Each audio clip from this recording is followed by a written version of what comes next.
Le 2 août, Crédit Agricole SA a publié ses résultats et les résultats du groupe au titre du deuxième trimestre 2019.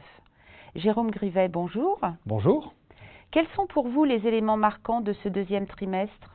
Eh bien d'abord, je dirais que nous affichons des résultats à haut niveau.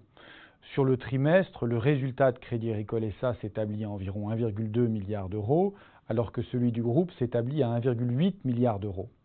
C'est en légère baisse par rapport au deuxième trimestre de l'année 2018, mais en 2018, le deuxième trimestre avait été marqué notamment par une reprise du coût du risque, situation anormale et qu'on ne retrouve pas en cette année 2019. Sur le semestre, les résultats s'inscrivent également à un très haut niveau, avec 2 milliards d'euros pour Crédit Agricole SA et un peu plus de 3 milliards d'euros pour le groupe. Nous avons également une solvabilité qui est à nouveau renforcée avec un ratio CET1 qui, pour Crédit Agricole SA, s'établit à 11,6%, ce qui permet, par parenthèse, de laisser envisager une première tranche de démantèlement du mécanisme switch dès l'année 2020. Et puis pour le groupe, le ratio CET1 s'établit à 15,4%. Ces résultats, ils sont obtenus avec à la fois des revenus en hausse, en particulier s'agissant des revenus des métiers, des charges d'exploitation qui sont bien maîtrisées, surtout si on tient compte du fait qu'elles intègrent les coûts de développement liés au projet que nous avons prévu de déployer dans le cadre du plan à moyen terme, et puis un coût du risque qui reste bas, même si, comme j'y faisais allusion il y a un instant, il a retrouvé une situation plus normale, c'est-à-dire que nous ne sommes plus en reprise, notamment sur la banque de financement et d'investissement. Et qu'en est-il de l'activité des métiers? Eh bien, tous les métiers se sont également bien comportés. Je vais essayer de donner quelques exemples.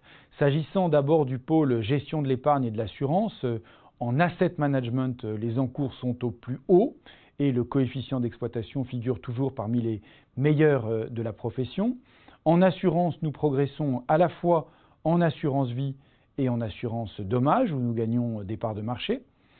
Dans le domaine de la banque de détail, que ce soit en France avec les caisses régionales et LCL, ou que ce soit en Italie, les tendances sont les mêmes: développement du portefeuille de crédit, développement de la collecte auprès de nos clients, développement de l'équipement en services et produits annexes, et enfin, conquête nette de nouveaux clients.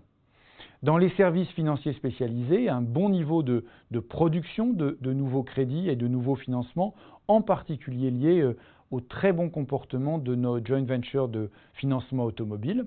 Et enfin, dans la grande clientèle, chez CACIB et KCIS, eh bien, nous enregistrons un bon niveau d'activité et finalement, sur ce premier semestre de l'année 2019, chez CACIB, nous avons à peu près retrouvé le niveau global de revenus qui avait été atteint au premier semestre de l'année 2018. Enfin, les projets liés à la mise en œuvre concrète de notre plan à moyen terme avancent bien et nous avons pu concrétiser en ce début d'année des partenariats importants dans l'assurance, dans le crédit à la consommation et le financement automobile, à la fois en Espagne et en Italie.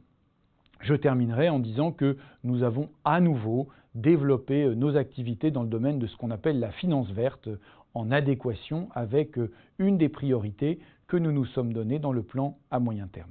Jérôme Grivet, merci. Merci beaucoup.